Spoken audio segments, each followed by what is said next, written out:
Assalamualaikum warahmatullahi wabarakatuh. Bismillahirrahmanirrahim. Alhamdulillahirabbil alamin. Wassalatu wassalam ala asrafil anbiya'i wal mursalin sayyidina Muhammad wa ala alihi wa sahbihi ajma'in. Subhanaka la ilma lana illa ma 'allamtana innaka antal alimul hakim. Rabbi shrah li sadri wa yassir li amri wa hlul 'uqdatam min lisani yafqahu qawli wala haula wala quwwata illa billahil 'aliyyil 'azim. Rabbi yassir wa la tu'assir, amma ba'd. Buat sahabat-sahabat walau di mana berada sekalipun, moga-moga Allah Subhanahu wa taala akan merahmati kita, meletakkan kita di dalam kasih sayangnya, dan moga-moga semua urusan kita akan dimudahkan oleh Allah Subhanahu wa taala pada hari ini, insya-Allah. Untuk siri tazkirah ataupun sedikit pengisian pada pagi ini, saya ingin berkongsi sesuatu ilmu yang disebut oleh Allah Subhanahu wa taala di dalam Al-Quran, yaitu kitabun anzalnahu ilaika mubarakun liyadabbaru ayatih waliyatadzakkar ulul albab. Kitabun anzalna, inilah Alkitab, itu Al-Quran. Anzalnahu, yang diturunkan oleh Allah Subhanahu wa taala akannya, ilaika, kepada engkau, itu Muhammad. Dan Quran juga untuk umat yang dibaca. Mubarakun, Quran itu satu kitab yang penuh dengan berkah. Liyadabbaru, untuk diambil pengajaran daripadanya. Tadabbur, dikaji, direnung maknanya, mengambil pengajaran. Waliyatadzakkar ulul albab, dan merupakan kitab yang menjadi peringatan bagi orang-orang yang berakal. Jadi pagi ini saya ingin berkongsi dengan satu fakta yang sama-sama insya-Allah akan menjadi renungan kepada kita. Dalam banyak rujukan-rujukan ayat yang kita boleh bacakan, kita boleh rujuk bagaimana Allah Subhanahu wa taala di dalam banyak ayat Allah menyebut tentang kekuasaannya, bukti ataupun dalil atau evidence bahawa Allah Ta'ala itu Tuhan yang Maha Al-Aziz, Maha Perkasa, Maha Agung, Maha Kaya, Maha Hebat. Allah yang menciptakan langit, sebagaimana dalam ayat wa min ayatihi an taqumas sama'u wal ardh. Dan di antara tanda-tanda ayat ataupun bukti keagungan Allah, bukti wujudnya Allah, bukti kuasanya Allah, Allah Ta'ala kata antaqumas sama' wal ardh. Allah dirikan langit dan Allah Ta'ala jadikan juga bumi. Ayat surah Ar-Rum ayat 25. Begitu juga dalam ayat surah Ar-Rum ayat 22, amin ayati khalqus sama' wal ardh. Dan di antara tanda-tanda kekuasaan Allah, Allah ciptakan langit dan Allah ciptakan bumi. Wa min ayati manamukum bil lail, dan Allah Ta'ala menyebut juga di antara tanda-tanda kuasa Allah manamukum bil lail, pada malamnya kita tidur. Kenapa berlakunya malam, kenapa berlakunya siang, itu merupakan suatu tanda bagi orang beriman untuk berfikir. Jadi satu fakta yang sama-sama kita nak kongsi tentang hakikat bumi, itu satu objek yang kita boleh renungkan. Subhanallah, bila kita kaji, kita fikirkan betapa kerdilnya kita. Sebelum itu sama-sama kita share, di atas muka bumi ini siapakah manusia yang paling laju, yang boleh bergerak, berlari yang paling pantas lah, iaitu seorang pelari pecut daripada Jamaica, seingat saya, iaitu Usain Bolt, yang berjaya merekodkan kelajuan pecutan dia untuk 100 meter dalam masa 9.58 saat. Ini rekod dunia yang masih belum dipecah, 9.58 saat untuk larian sejauh 100 meter. Robin Pitt pun dia boleh memecut pada kelajuan 10.68 saat untuk 100 meter. Pada satu ketika lah, pada tahun 1986 hingga digelar sebagai Raja Pecut Asia. Tapi Usain Bolt dia boleh buat bawah daripada 10, itu 9.58 saat untuk 100 meter. Ini bermaksud Usain Bolt dia boleh bergerak dalam satu saat, berlari dalam satu saat sejauh 10.4 meter. 10.4 meter tu lebih kurang lah kalau kenderaan Nazar Citra tu, kita boleh kata lebih kurang 2,5 ataupun 3 lah. 3 kali kereta tu lebih kurang 10 meter.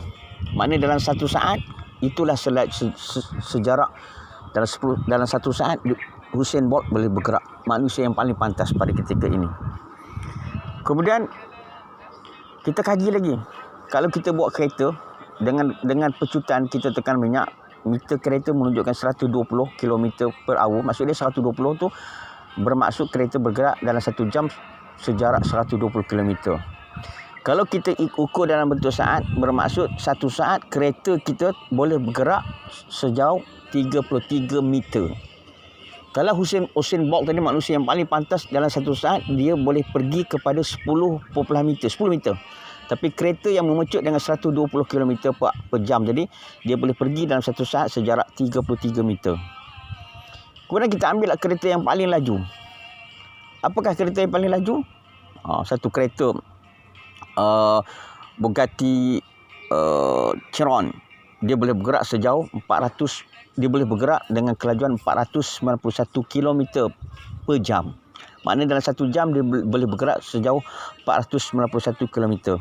Bermaksud kereta yang paling laju di dunia ni, dia boleh bergerak dalam 1 saat sejarak 136 meter. 1 saat, dia dah pergi 136 meter. Laju tu. Kemudian kita bandingkan pula dengan kereta api yang paling laju.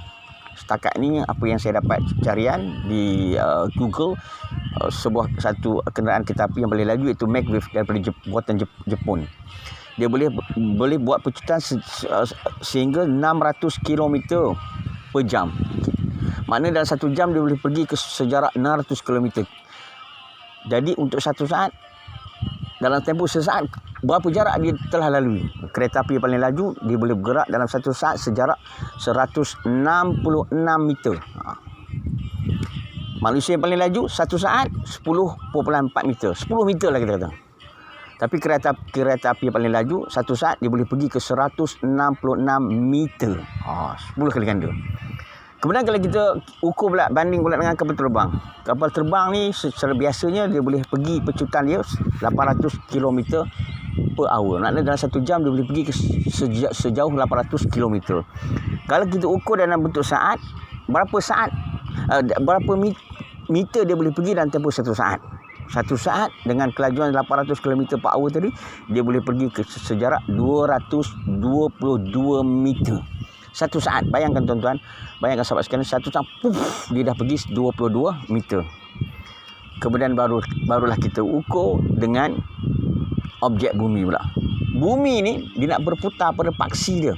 Bumi dengan seberat, dia ada 2 pandangan lah. Pandangan pertama mengatakan bumi ni seberat 6580-798-520-000-000-000-000-000-000 kg. Pandangan kedua yang saya kaji, bumi itu seberat 5972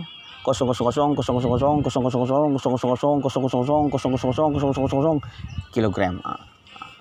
Seberat itu bumi. Dengan seberat itu dia berada, kita kata satu objek yang besar yang seberat seperti tadi yang saya sebut tadi, terapung di angkasa raya, dan dia perlu dipusingkan dalam satu tempoh 24 jam supaya dia boleh, kita kata matahari kita akan nampak belah timur pada pukul 7.30 pagi dan dia akan tenggelam pada sebelah barat pada 7.30 petang. Maksud dia bumi itu bulat dan perlu dipusingkan. Dalam satu pusingan tu dia mesti berpusing dengan satu kelajuan. Nak pusing tu berapa? Kalau bumi itu dia nak lengkapkan satu pusingan dalam tempoh 24 jam, dia mesti dipusingkan dengan kelajuan 1600 km 1 jam. Dia punya jarak pusingan dia. Satu pusing tu, gerak tu berapa? 1 saat dia dah pusing ke berapa? 1600. Satu jam. Bermaksud untuk tempoh 1 jam, bumi itu dipusingkan, dia bergerak pusing tu 444 meter 1 jam. Maknanya setengah kilometer 1 saat. Dan dalam masa yang sama, bumi ini juga dia perlu bergerak pula pada orbit dia untuk berpusing mengelilingi matahari. Dia ada laluan dia. Kita panggil mengorbit. Dia mengorbit matahari, dia pusing matahari. Sebab jarak antara matahari dengan bumi 150 juta kilometer. Dia pusing untuk mengekalkan jarak dia tadi. Dia pusing sehingga satu pusingan lengkap mengorbit matahari dikira sebagai 1 tahun. Satu pusingan lengkap 1 tahun. Jadi berapa pula sebenarnya kalau kita kaji, berapa pula kelajuan pecutan yang dia perlu. Dia nak pecut tu berapa tak supaya dia boleh dapat tadi. Dia perlu memecut, kita kata apa, kelajuan dia tadi berapa? 107,000 km per jam. Dalam 1 jam, bumi itu tadi telah bergerak. Bumi yang sebesar tadi, seluas tadi dengan seberat tadi, dia bergerak begitu laju. Sehingga akhirnya dapat 1 pusingan lengkap. Berapa pula? Kalau kita kira para hadirin sekalian, para sahabat sekalian, bumi ini bergerak dengan dalam 1 saat sejauh 29.7 km. Ataupun kita kata dalam 1 saat bumi telah bergerak sejarak 30 km. Subhanallah. 1 saat dengan seberat tadi. Di atas bumi ini adanya berapa bilion manusia, ada binatang, ada pokok, ada kayu, ada batu, ada air, ada lautan, ada segala seberat itu tadi digerakkan oleh satu kuasa. Tuan-tuan bayangkan, bumi yang tidak ada pemandu, tidak ada enjin, tetapi dia bergerak dengan sebegitu laju. 1 saat dia boleh pergi ke 30 km. Bayangkan jarak 30 meter bukan daripada, kita kata boleh kata daripada Fedalasah pergi ke Cemor. 1 saat bergerak selaju itu. Itulah hakikat bumi yang sedang kita huni sekarang. Tetapi Allah SWT menyebut dalam surah, dalam ayatul kursi, wala ya'uduhu hifzuhuma, tidak sukar bagi Allah SWT untuk memelihara langit dan bumi. Allah akan pelihara manusia walaupun dengan bergerak sebegitu laju. Manusia yang menghuni di atas muka bumi itu, mereka merasa seperti macam benda tidak bergerak. Mereka merasa aman dan sebagainya.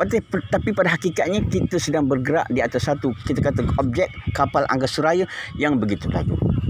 Dan satu lagi kiraan, bumi bersama matahari, matahari bersama dengan objek-objek keliling dia, planet, membentuk satu sistem suria dan perlu bergerak dalam, kita kata, dalam sistem galaksi Bima Sakti. Bima Sakti juga ada dia punya center dia ataupun pusat dia, dan mereka, setiap bintang-bintang tidak akan bergerak mengelilingi Bima Sakti dalam orbit dia pula.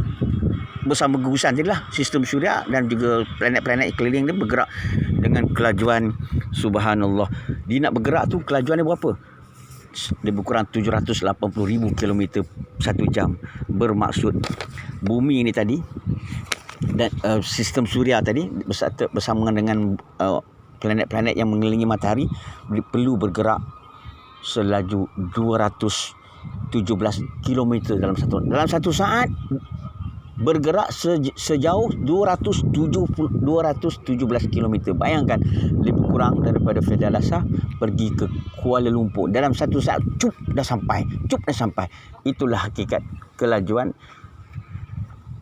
matahari bersama dengan sistem planet ini bergerak untuk mengorbit sistem galaksi Bima Sakti. Sebagai kesimpulannya, para hadirin sekalian, Allah Subhanahu Wa Taala menganugerah akal kepada kita untuk kita mengkaji Al-Quran dan untuk kita mengkaji ilmu-ilmu alat yang lain, sama ada ilmu fizik, ilmu sains, ilmu kimia, dan semua ilmu-ilmu ini kita jadikanlah ia sebagai satu, kita kata, satu ilmu yang bila kita kaji, kita akan mendapati bahawa benarlah ayat-ayat Quran, benarlah mukjizat Quran merupakan satu mukjizat yang diturunkan oleh Allah Subhanahu Wa Taala kepada Nabi sallallahu alaihi wasallam.